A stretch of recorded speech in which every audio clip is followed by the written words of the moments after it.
கர்த்தரை ஆசீர்வதிப்பாராக. விசேஷமாய் தேவனை நாம் ஆராதிக்க போகிறோம். ಈ ಒಂದು ದಿನದಲ್ಲಿ ನಾವು ವಿಶೇಷವಾಗಿ ದೇವರನ್ನು ಆರಾಧಿಸುತ್ತೇವೆ. ஆராதனை குடும்பத்தோடு இணைந்து இன்னும் ஒரு சில குடும்பங்கள் நம்மோடு இணைக்கப்பட போகிறது. ರೆಹೋಬೋತ್ ಆರಾಧನೆ ಕುಟುಂಬದ ಮುಖಾಂತರವಾಗಿ ಮತ್ತು ಅನೇಕ ಕುಟುಂಬಗಳು ನಮ್ಮೊಟ್ಟಿಗೆ ಈ ಒಂದು ದಿನದಲ್ಲಿ ಸೇರಿ ನಿಮ್ಮನ್ನು ಆರಾಧಿಸಲಿದ್ದೇವೆ. அவருடைய பெயரையும் அவருடைய அறிமுகத்தையும் நான் பிற்பாடு நான் உங்கள் மத்தியிலே சொல்ல ஆசைப்படுகிறேன். ಅವರ ಹೆಸರು ಮತ್ತು ಅವರ ಪರಿಚಯವನ್ನು ಮುಂದಿನ ಬರುವ ಸಮಯಗಳಲ್ಲಿ ನಾವು ಹೇಳಿಕೊಡುವರಾಗಿರುತ್ತೇವೆ. இப்பொழுது நாம் நேரடியாக தேவனை நாம் ஆராதிக்க போகிறோம். ಇವಾಗ ನಾವು ನೇರವಾಗಿ ನಾವು ದೇವರ ಆರಾಧನೆಯಲ್ಲಿ ನಾವು ಹೋಗುವರಾಗಿರೋಣ. நம்முடைய தேவன் வாக்குத்தத்தங்களின் தேவன். ನಮ್ಮ ದೇವರು ವಾಗ್ದಾನವನ್ನು ಮಾಡಿದಂತ ದೇವರು. அந்த வாக்குத்தத்தங்களிலே ஒரு வாக்குத்தத்தம், ಆ ಒಂದು ವಾಗ್ದಾನದಲ್ಲಿ ಒಂದನೇ ವಾಕ್ಯ, நான் உன்னை அதிசயம் காண செய்வேன். ನಾನು ನಿಮ್ಮನ್ನು ಅತಿಶಯವನ್ನ ನೋಡುವಂತೆ ಮಾಡುವೆನು. மன்னிக்கவும், அதிசயம் என்றால் அப்படி சொல்லப்படவில்லை, அதிசயங்களை காண பண்ணுவேன். ಅಂದ್ರೆ ಅತಿಶಯ ಎಂಬುದಾಗಿ ಅಂದರೆ ಅತಿಶಯಗಳನ್ನ ಅನೇಕ ಅತಿಶಯಗಳನ್ನ ಕಾಣುವಂತವರಾಗಿ. அதிசயங்கள் என்று சொல்லும் பொழுது அநேக காரியங்களை அநேக அதிசயங்களை குறிக்கப்படுகிறது. ಅದ್ಭುತಗಳು ಎಂಬುದಾಗಿ ಅನೇಕ ಅದ್ಭುತಗಳನ್ನ ಕುರಿತು ಹೇಳಲ್ಪಟ್ಟಿದೆ.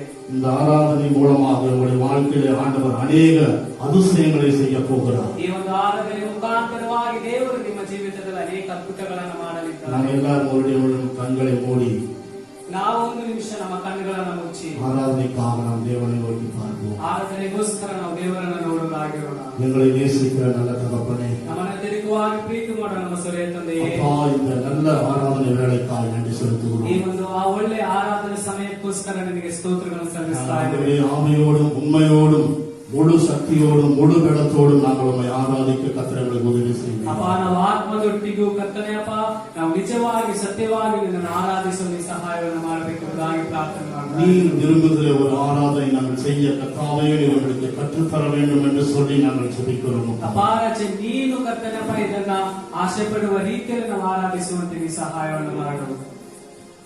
உங்களுடைய நாமமே மகிமை உண்டாகும். ನಿನ್ನ ನಾಮ ಒಂದೇ ಮಹಿಮೆ ಉಂಟಾಗಲಿ. ஒருவரே மகிமைப்படுவீராக. ಇನ್ನೊಬ್ಬನೇ ಮಹಿಮೆ ಉಂಟಾಗಲಿ. கரங்களை ஒப்புக் கொடுக்கிறோம். ನಿನ್ನ ಕರಗಳಲ್ಲಿ ನಾವು ಸಮರ್ಪಿಸ್ತಾ ಇದ್ದೇವೆ. ஆசீர்வதியும் இயேசுவின் நாமத்தில் பிதாவே. ಆಶೀರ್ವದಿಸಿ ಯೇಸುವಿನ ನಾಮದಲ್ಲಿ ಬೇಡುತ್ತೇನೆ ನಮ್ಮ ತಂದೆಯೇ. ஆமென். ಆಮೆನ್. ஹல்லேலூயா. ಹಲ್ಲೆಲೂಯಾ. முதல் பாடலாக ನಾವು ಮೊದಲನೇ ಹಾಡಾಗಿ உன்னை அதிசயம் காண செய்வேன், நீ அற்புதம் கண்டிடுவாய் என்ற பாடலை பாடி தேவனுடைய நாமத்தை நாம் மகிமைப்படுத்துவோம். ನೀವು ಅತಿಶಯವನ್ನ ಕಾಣ ಮಾಡುವಂತ ದೇವರ ಅದ್ಭುತಗಳನ್ನ ಕಾಣ ಮಾಡುವ ಎಂಬುದಾಗಿ ಒಂದು ತಮಿಳು ಗೀತೆ ನಾಡಿ ದೇವರ ನಾಮವನ್ನು ಮಹಿಮೆಪಡಿಸುವ. எல்லாரும் கரங்களை தட்டி உற்சாகமாய் பாடுங்கள். கர்த்தரை ஆசீர்வதிப்பார். ಆಮೇಲೆ ಎಲ್ಲರೂ ನಿಮ್ಮ ಕರಗಳನ್ನು ತಟ್ಟಿ ಉತ್ಸಾಹದೊಟ್ಟಿಗೆ ಒಂದು ಹಾಡನ್ನು ಹಾಡುವ.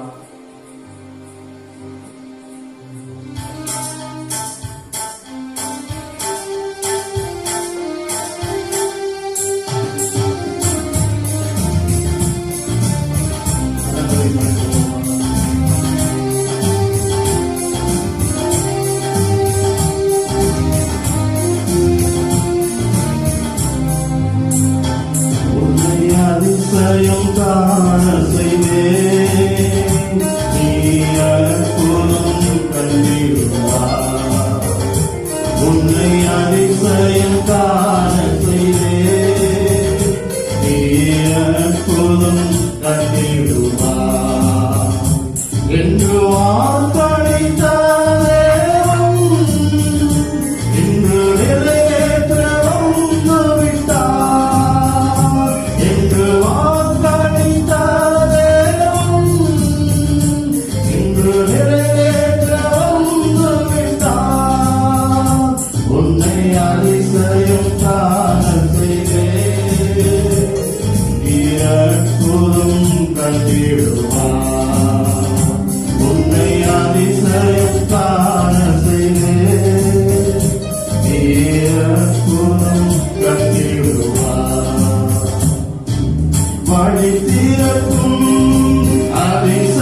உன்னை அதிசயம் காணத்திலே நீ அற்புதம் கண்டிடுவாய். குறைகளெல்லாம் நிறைவாக்கும் அதிசயமே இறைமகனாம் இயேசுவால் நடந்திடுவே. குறைகளெல்லாம் நிறைவாக்கும் அதிசயமே இறைமகனாம் இயேசுவால் நடந்திடுவே. வாதையெல்லாம் மறைந்தே போவே. வாதையெல்லாம் நீயாய் பொழிந்திடுவே. வாதையெல்லாம் மறைந்தே போவே. வாதையெல்லாம் நீயாய் பொழிந்திடுவே. உன்னை அதிசயம் காணத்திலே நீ அற்புதம் கண்டிடுவாய். உன்னை அதிசயம் காணத்திலே நீ அற்புதம் கண்டிடுவாய். குறைகளெல்லாம் நிறைவாக்கும் அதிசயமே இறைமகனாம் இயேசுவால் நடந்திடுவே. எல்லாம் சேர்ந்து சொல்லுவோம். குறைகளெல்லாம் நிறைவாக்கும் அதிசயமே இறைமகனாம் இயேசுவால் நடந்திடுவே. வாதையெல்லாம் மறைந்தே போகுமே. நீயாய் பொழிந்திடுவே. உன்னை அதிசயம் காண செய்வே. நீ அற்புதம் கண்டிடுவாய். உன்னை அதிசயம் காண செய்வே.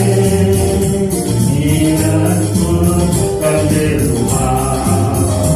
என்று வாக்களித்த தேவன் இன்று நிறைவேற்ற வந்துவிட்டார். என்று வாக்களித்த தேவன் இன்று நிறைவேற்ற வந்துவிட்டார். உன்னை அதிசயம் காண செய்வே. நீ அற்புதம் கண்டிடுவாய். உன்னை அதிசயம் காண செய்வே. நீ அற்புதம் கண்டிடுவாய். அல்லேலூயா, அல்லேலூயா. நம்முடைய தேவன் வாக்கு சொன்னால் வாக்கு மாறாத தேவன். அல்லேலூயா. அவர் சொன்னது தானே. அவர் சொல்லிட்டா அதுக்கு ஒரு மாற்றமும் கிடையாது. அல்லேலூயா. உனக்கு நன்மை செய்வேன், உனக்கு அதிசயம் செய்வேன் என்று சொல்லிவிட்டால் அவர் சொன்னதுதான் செய்வார். அல்லேலூயா, அல்லேலூயா. நம்முடைய தேவன் அற்புதமான தேவன். உண்மை என்று எங்களுக்கு வேற யாரும் இல்லப்பா. ஸ்தோத்திரம். அற்புதம் நீங்க செய்யுங்கப்பா. எங்கள் தேசத்திலே எங்கள் வாழ்க்கையிலே நீர் அற்புதம் செய்யுங்கப்பா. ஆண்டவரே நீர் அற்புதம் செய்யுங்கப்பா என்று சொல்லி நாம் கேட்க போகிறோம். உண்மையாய் அவரை கூப்பிடுகிற யாவருக்கும் அவர் சமீபமாயிருந்து அவர் பக்கத்திலே இருந்து அவருக்கு பதில் தருகிற தேவனாய் இருக்கிறார். நாம் எல்லாரும் இருக்கிற இடங்களிலே கண்களை மூடி, ஆண்டவரே நீங்க தான் ஏதாவது செய்யணும், ஆண்டவரே நீங்க தான் ஏதாவது செய்யணும் என்று சொல்லி கேட்க போகிறோம். ஹalleluya, ஹalleluya. நீங்க ஏதாவது செய்யுங்கப்பா, நீங்க ஏதாவது செய்யுங்கப்பா.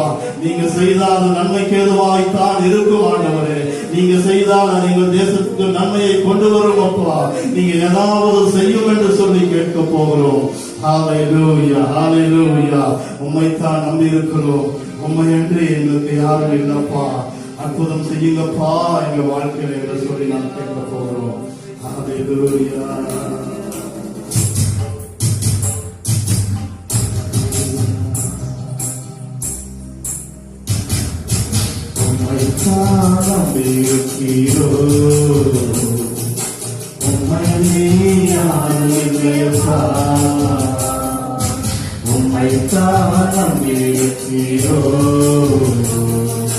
உம்மை யாரும் இல்லையப்பா. அற்புதம் செய்யுங்கப்பா எங்க வாழ்க்கையில, உம்மைத்தான் நம்பி இருக்கோம் ஏசப்பா.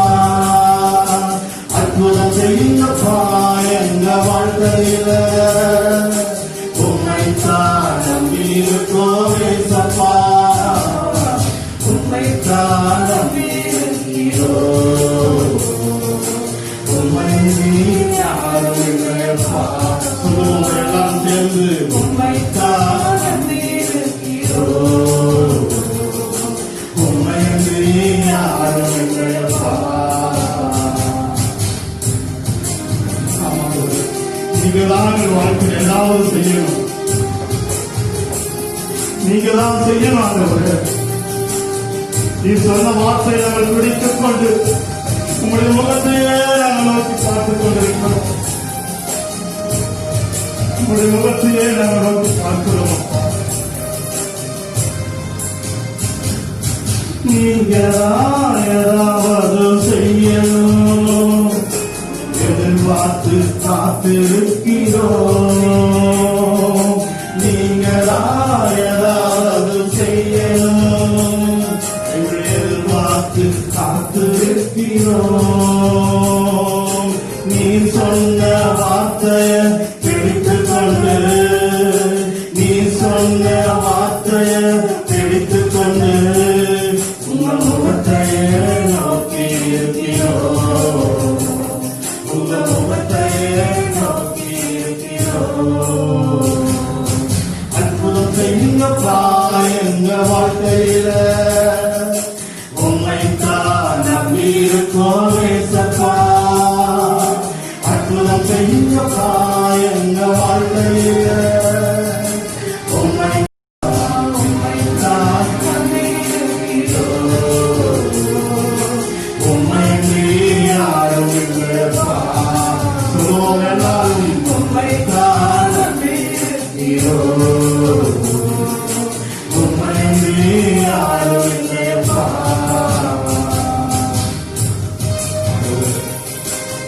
உம்மை நம்பியதுனால எனக்கு அநேக நிந்தை வந்ததப்பா, எனக்கு அநேக அப்பா அவமானங்கள் சகிக்கப்பா சொல்றவர்கள் வாழ்க்கையில வந்ததப்பா. எல்லாவற்றையும் சகித்துக் கொண்டு வாழும்படி கர்த்தாவே எனக்கு திருமணங்களே அப்பா.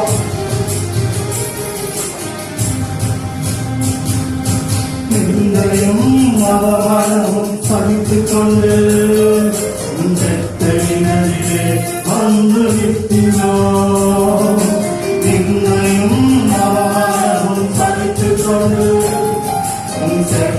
நதிலே வந்து நிற்கிறோம். நிச்சயமாய் செய்வீர் என்ற நம்பிக்கையில், நிச்சயமாய் செய்வீர் என்ற நம்பிக்கையில் உங்கள் கரத்தையே நோக்கி இருக்கிறோம், உங்கள் கரத்தையே நோக்கி இருக்கிறோம்.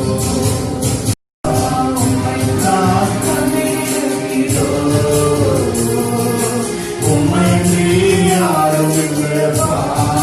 சொல்லுவோம் எல்லாரும், உம்மைத்தான் நம்பி இருக்கிறோம், உம்மை யாரும் இல்லையப்பா.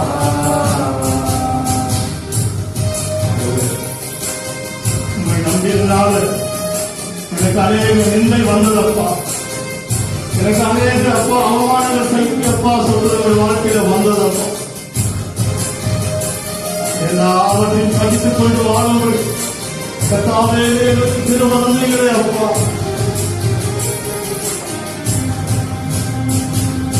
நிந்தையும் அவமானமும் சகித்துக் கொண்டு நதிலே வந்து நிற்கிறோம். நிந்தையும் அவமானமும் சகித்துக் கொண்டு நதிலே வந்து நிற்கிறோம். நிச்சயமாய் செய்வீர் என்ற நம்பிக்கையில், நிச்சயமாய் செய்வீர் என்ற நம்பிக்கையில் உங்கள் கரத்தையே நோக்கி இருக்கிறோம், உங்கள் கரத்தையே நோக்கி இருக்கிறோம். அற்புதம் செய்யுங்க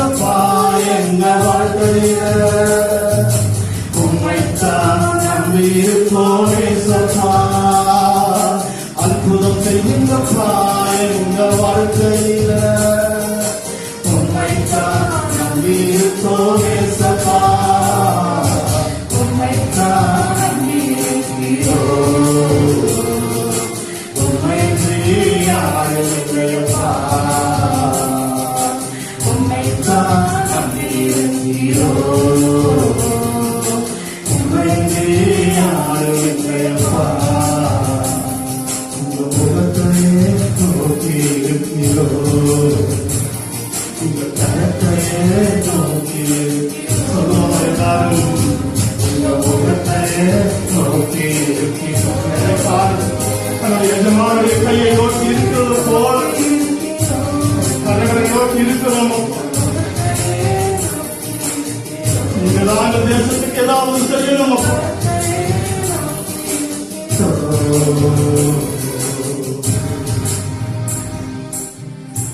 ஆண்டவருடைய பரிசுத்த நாமம் வாழ்த்துமாறாகட்ടെ. உங்களை மீண்டும் ஒரு முறை பார்க்கிறது எங்களுக்கு ரொம்ப சந்தோஷமா இருக்குது. Praise the Lord.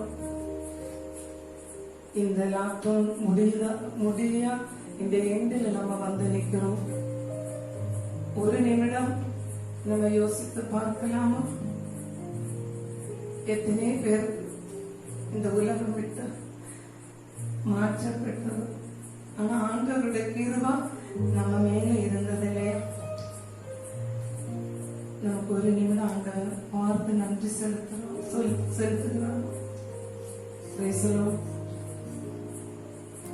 24ஆம் தேதி லாக்டவுன் நடத்த வேண்டும் என்று சொல்லி அரசாங்கம் திட்டம் போட்டது.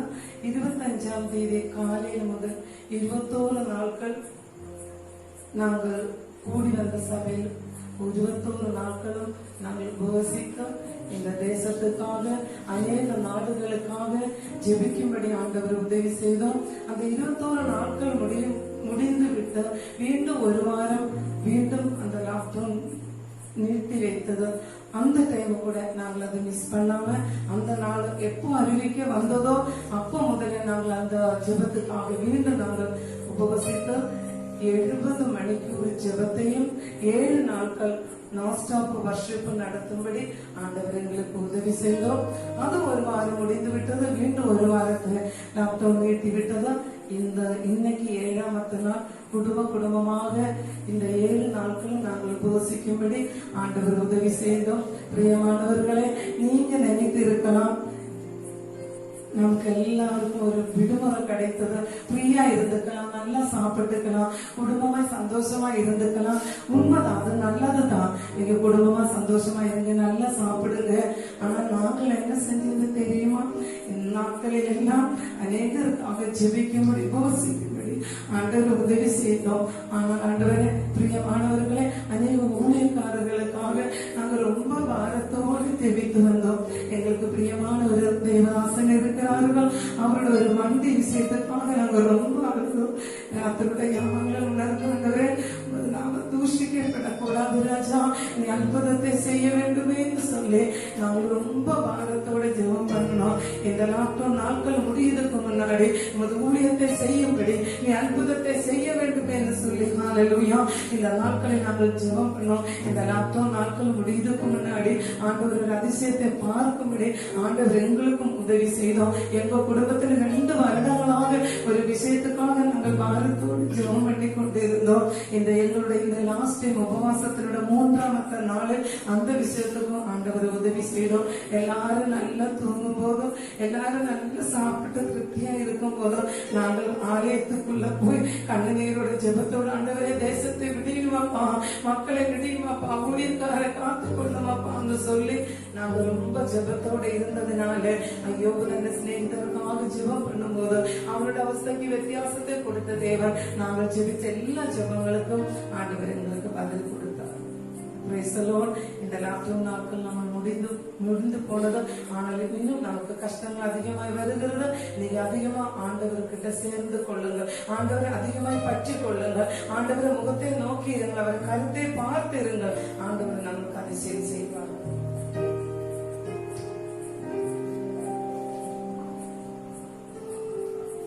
நாம் ஜெபம் செய்வோம். ஆண்டவரே சோதரத்தாவே இந்த ஆராதனை மூலியமாக தாவே அப்பா உடைய நாமம் மையப்பட்டதற்காய் ஸ்தோத்திரம். ஆண்டவரே ஸ்தோத்திரம். நல்ல சாட்சியும் நல்ல பாடல்களையும் ஆண்டவரே ஸ்தோத்திரம் இந்த ஆராதனை மூலியமாய் ஆண்டவரே நாங்கள் செய்யும்படிக்கு கர்த்தர் உதவி செய்ததற்காய் நன்றி செலுத்துகிறோம்.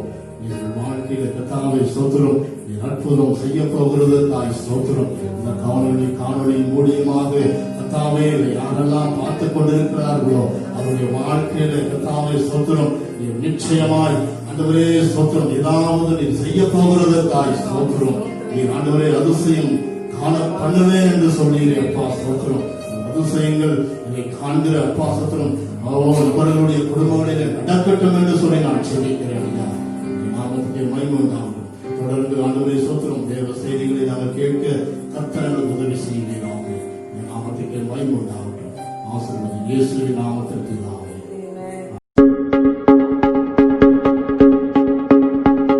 நாமத்துக்கு மகிமை உண்டாகட்டும். இந்த ஆசீர்வாதமான இந்த வேலைக்காக நான் ஆண்டவரை ஸ்தோத்திரிக்கிறேன். ரெகோபோத் ஆராதனை குடும்பத்தோடு இணைந்து உங்களை சந்திப்பதில் நான் மிக்க மகிழ்ச்சி அடைகிறேன். இந்த குடும்பம் இந்த நாட்களிலே அநேக நிகழ்ச்சிகளை பல சிரமத்துக்கு மத்தியிலும் தயாரித்து உங்களுக்கு ஒவ்வொரு வாரமும் ஆராதனைகளை நிகழ்ச்சிகளை உங்களுக்கு கொடுத்துக் கொண்டிருக்கிறார்கள். மெய்யாகவே இந்த ரெகோபோத் ஆராதனையுடைய குடும்பத்தோடு நீங்கள் இணைந்து தேவனை ஆராதிப்பதில் மிகுந்த ஆசீர்வாதத்தை கண்டிருப்பீர்கள் என்று நான் விசுவாசிக்கிறேன். இன்னும் இந்த நிகழ்ச்சியின் வாயிலாக அநேக அற்புதங்களையும் அதிசயங்களையும் உங்களுக்கு தேவன் செய்வார் என்பதில் சந்தேகமில்லை. எத்தனை பேர் விசுவாசிக்கிறோம்? ஆமென், ஹல்லேலூயா. கர்த்தர் நல்லவர்.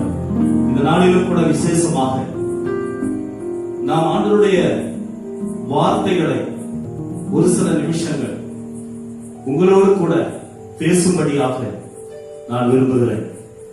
இந்த நாட்களிலே நாம் எல்லாரும் அறிந்து கொண்டிருக்கிற காரியங்கள், நம்முடைய தேசத்தில் நடந்து கொண்டிருக்கிற காரியங்கள் என்ன என்று சொல்லி நீங்கள் யாவரும் அறிந்திருக்கிறீர்கள். கடந்த 2 மாதங்களாக நம்முடைய தேசம் மிகப்பெரிய ஒரு ஆபத்தான சூழ்நிலையிலே காணப்படுகிறதை நீங்கள் எல்லாரும் அறிந்திருக்கிறீர்கள்.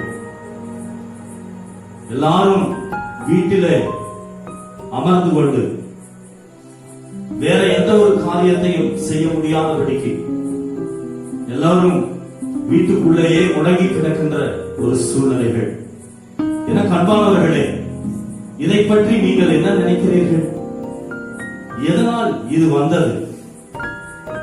இப்படிப்பட்ட காரியத்தை செய்கிறவர் யார்? இப்படி எப்போதாகிலும் நீங்கள் யோசித்ததுண்டா? கர்த்தருடைய வேதத்தில் இருந்து ஒரு சில வசனங்களை மட்டும் நான் உங்களுக்கு வாசித்து காண்பித்து உங்களுக்காக ஜெபிக்க நான் விரும்புகிறேன். அன்பான கர்த்தருடைய பிள்ளைகளே, எகிப்து தேசத்திலே நடந்த ஒரு சம்பவம், எகிப்து தேசத்துல இப்பொழுது நம்முடைய இந்திய தேசத்துல நடந்து கொண்டிருக்கிற ஒரு காரியம் என்னன்னு சொன்னா, முதல்ல கொரோனா என்கிறதான ஒரு மிகப்பெரிய ஒரு கொள்ளை நோய் நம்ம எல்லாரையும் மிரட்டி கொண்டிருக்கிறது. இரண்டாவதாக நம் தேசத்துல வெட்டுக்கிளிகள் வந்து ஐரோப்பிய நாடுகளில் இருந்து புறப்பட்டு நம்முடைய தேசத்தின் வட மாநிலங்களிலே ஏராளமான பயிர் நிலங்களை பட்சித்துக் கொண்டிருக்கிறதாக செய்திகளை நாம் ஒவ்வொரு நாளும் கேள்விப்பட்டுக் கொண்டிருக்கிறோம். என் அன்பான தேவ பிள்ளைகளே, இதெல்லாம் எங்கிருந்து வந்தது?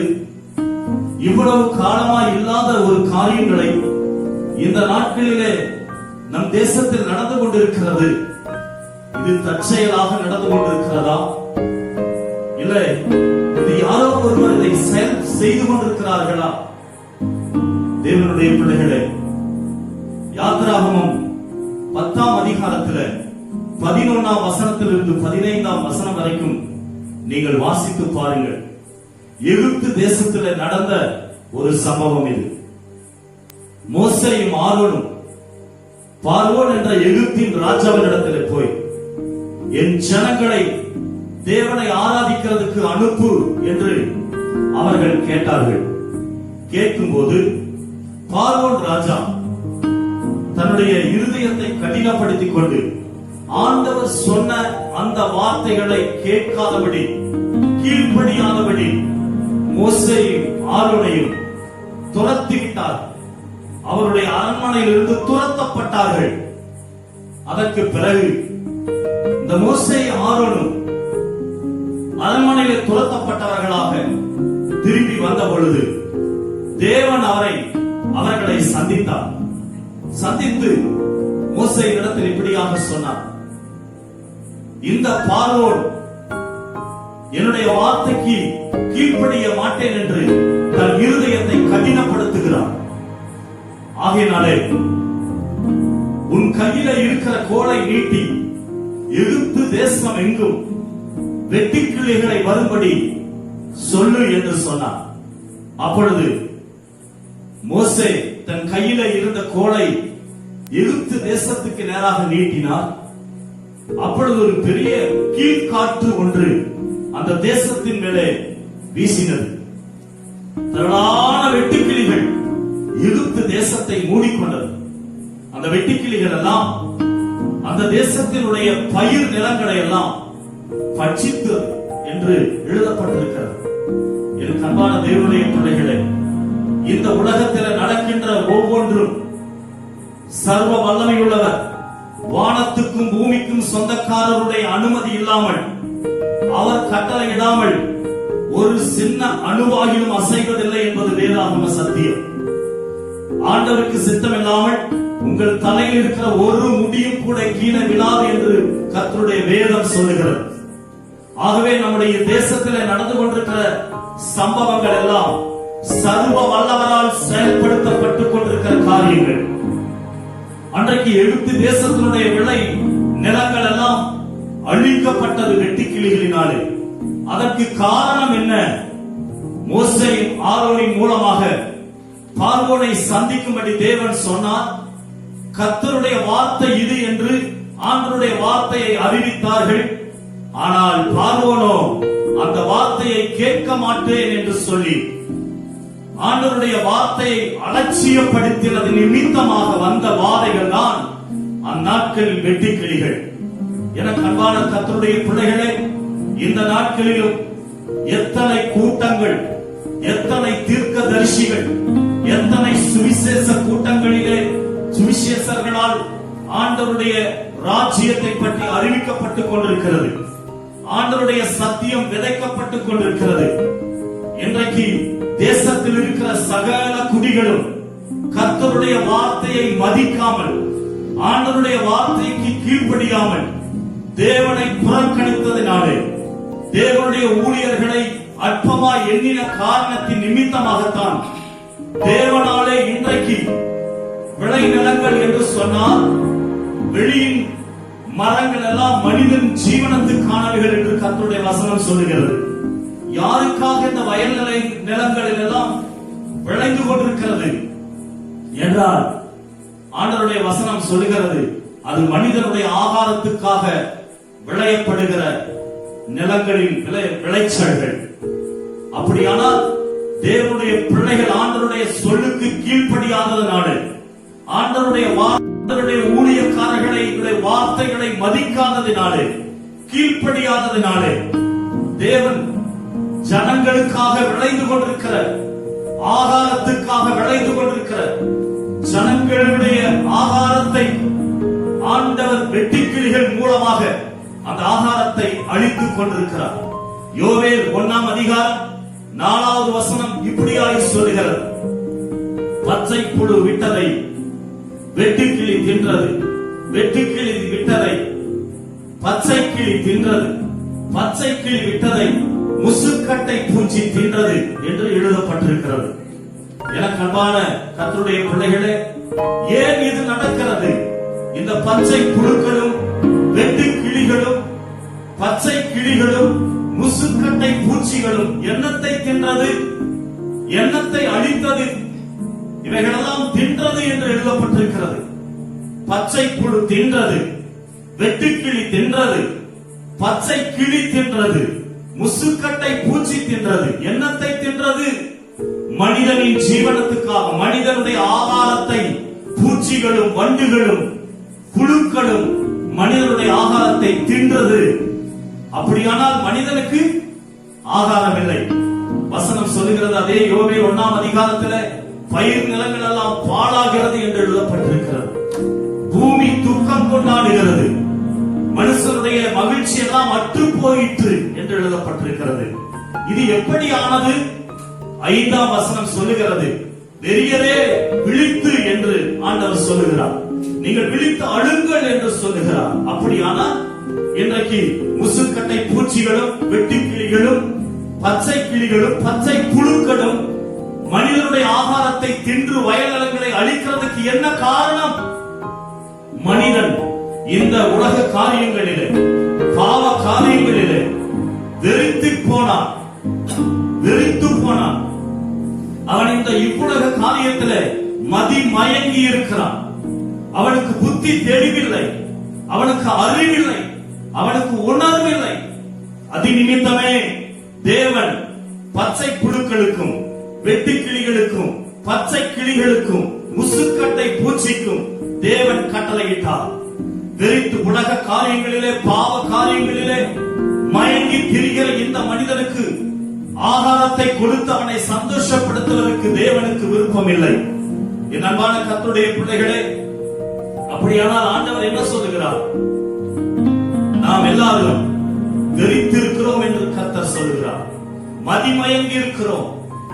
ஆண்டவரை மறந்து ஆண்டவருடைய சத்தத்தை கேட்காமல் இந்த உலக காரியங்களிலே பாவ காரியங்களிலே நாம் மதிமயங்கி இருக்கிறோம்.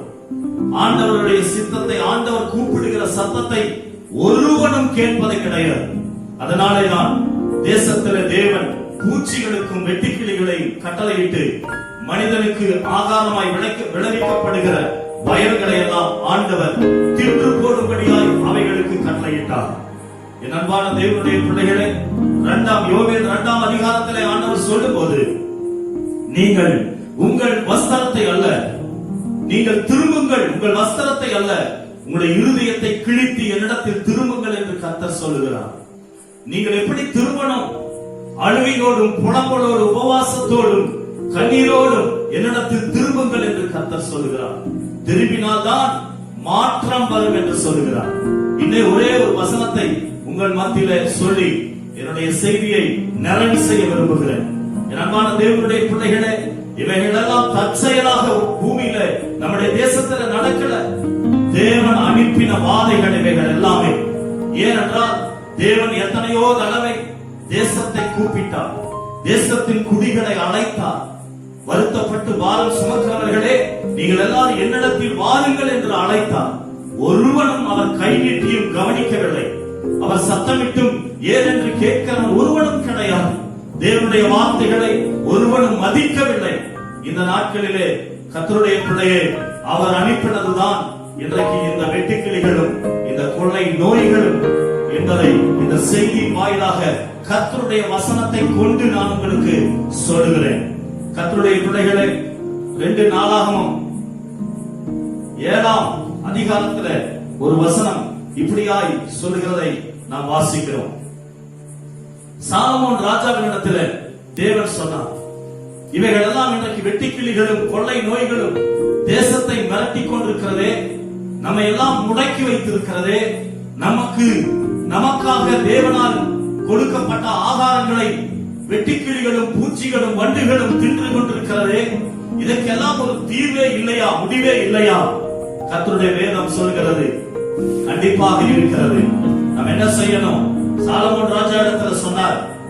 2 நாளாகமம் 7ஆம் அதிகாரம் 13வது வசனம் 14வது வசனத்துல அவர் இப்படி சொல்லுகிறார், நான் மழையில்லாதபடிக்கு வானத்தை அடைத்து அல்லது தேசத்தை அழிக்க வெட்டுக்கிளிகளுக்கு கட்டளையிட்டு அல்லது என் ஜனத்துக்குள் கொள்ளை நோயை அனுப்பும் போது என் நாமம் தரிக்கப்பட்ட என் ஜனங்கள் தங்களை தாழ்த்தி ஜெபம் பண்ணி என் முகத்தை தேடி தங்கள் பொல்லாத வழிகளை விட்டு திரும்பினார், அப்பொழுது பரலோகத்தில் இருக்கிற நான் கேட்டு அவர்கள் பாவத்தை மன்னித்து அவர்கள் தேசத்துக்கு சேமத்தை கொடுப்பேன் என்று சொல்லுகிறார். என் அன்பான தேவ பிள்ளைகளே, இனி ஒரு மாற்றம் வராதா? இனி நம் தேசத்துக்கு ஒரு செழிப்பு வராதா? ஒரு சேமம் வராதா? நம் தேசத்துல நன்மையானவைகள் நடக்காதா என்று எதிர்பார்த்து ஏங்கிக் கொண்டிருக்கிற அருமையான ஜனமே, தேசத்தின் குடிகளே, ஆண்டவருடைய வசனம் சொல்லுகிறது, வரும், அது தேவனால் மாத்திரமே வரும். கர்த்தர் சொல்லுகிறார், நான் தான் இதை செய்கிறேன். மழை இல்லாதபடி வானத்தை அடைத்து தேசத்தை அழிக்க வெட்டுக்கிளிகளுக்கு கட்டளையிட்டு அல்லது என் ஜனத்துக்கு கொள்ளை நோயை அனுப்பும் போது என்று சொல்லுகிறார். அப்போ வெட்டுக்கிளிகளும் கொள்ளை நோய்களும் மழை இல்லாத தண்ணீர் இல்லாத பஞ்சங்களும் இவைகளெல்லாம் தானாக வருவதில்லை. தேவன் தான் அதை அனுப்புகிறார். ஏனென்றால் தேவனுக்கு பிடிக்காத அநேக காரியங்கள், தேவனுக்கு கீழ்ப்படியாத காரியங்கள், தேவனுடைய சித்தத்தை செய்யாத காரியங்கள், தேவனுடைய கோபத்துக்கு ஏதுவான காரியங்களை மனுக்குலம் செய்கிறபடினாலேதான் தேவன் இவைகளை எல்லாம் மனுக்குலத்துக்கு எதிராக தேவன் அனுப்புகிறார். இவைகள் மாற வேண்டும் என்று எத்தனை பேர் ஆசைப்படுகிறீர்கள்? மாறுமா? மாறும். ஆண்டவர் அதற்கான வழியையும் கற்றுக் கொடுத்திருக்கிறார், சொல்லி இருக்கிறார். அப்படியானால் நாம் என்ன செய்யணும்? என்னாமல் தரிக்கப்பட்ட என் ஜனங்கள் நம் ஆண்டவருடைய சமூகத்தில் நம்மை தாழ்த்த வேண்டும். அடுத்ததாக நாம் ஜெபிக்க வேண்டும். அடுத்ததாக ஆண்டவருடைய முகத்தை தேட வேண்டும். அடுத்ததாக நம்முடைய பொல்லாத வழிகளை விட்டு திரும்ப வேண்டும். இவைகளெல்லாம் நம்முடைய தேசத்துக்கு, நம்முடைய குடும்பத்துக்கு, நமக்கு ஆண்டவர் சேமத்தை கொடுப்பேன் என்று ஆண்டவர் வாக்கு கொடுத்திருக்கிறார். அன்பான தேவ பிள்ளைகளே, இவ்வளவு நாட்களாக தேவனுடைய சமூகத்தில் நம்மை தாழ்த்தி ஆண்டவருடைய பாதத்தில் அமராதபடி பெருமையோடு கூட, பார்வோனை போல இருதய கடினத்தோடு கூட நீங்கள் வாழ்ந்திருப்பீர்கள். ஆனால் இன்றைக்கே ஆண்டவருடைய சமூகத்தில் உங்களை தாழ்த்தும்படி இந்த செய்தியின் வாயிலாக ஆண்டவர்களோடு கூட பேசிக் கொண்டிருக்கிறார். உங்களை தாழ்த்தும்படி கர்த்தர் சொல்லுகிறார். எத்தனையோ நாட்கள் ஆண்டவர் உங்களை ஜெபிக்கும்படியாக கூப்பிட்டார், அழைத்தார். நீங்களோ ஜெபத்திற்கென்று ஒரு நேரத்தை ஒதுக்காமல் உங்களுடைய குடும்ப காரியங்கள், உங்களுடைய வேலையின் காரியங்கள், உங்களுடைய சொந்த அலுவலங்களிலே அதிவேகமாய் நீங்கள் நேரமில்லாத ஒரு காரியங்களை நீங்கள் செய்து கொண்டு ஓடிக்கொண்டிருக்கிறீர்கள். ஜெபத்துக்கென்று ஒரு நேரம் நீங்கள் ஒதுக்கல. கர்த்தர் சொல்லுகிறார், அது நிமித்தமாக வந்தது வெட்டுக்கிளியும் கொள்ளை நோய்களும் தான் மிந்தினது. அன்பு தேவ பிள்ளைகளே, இன்றைக்கே உங்களை ஜெபம் பண்ண வேண்டும் என்று கர்த்தர் சொல்லுகிறார். ஜெபத்துக்கு உங்களை ஒப்புக்கொடுங்கள். அடுத்ததாக நீங்கள் ஆண்டவருடைய முகத்தை தேட வேண்டும் என்று அவர் விரும்புகிறார். ஆண்டவர் எத்தனையோ தடவை உங்களை பார்க்கும்படி வந்தார். நீங்களோ உங்களுடைய முகத்தை திருப்பிக் கொண்டீர்கள். ஆண்டவருடைய முகத்தை எல்லாம் பார்ப்பதற்கு நமக்கு நேரம் ஏது? நம்முடைய சொந்த காரியங்களை கவனிப்பதற்கே நமக்கு நேரம் கிடையாது என்று ஆண்டவரை புறக்கணித்து விட்டு ஓடிக்கொண்டிருந்தோம் அல்லவா?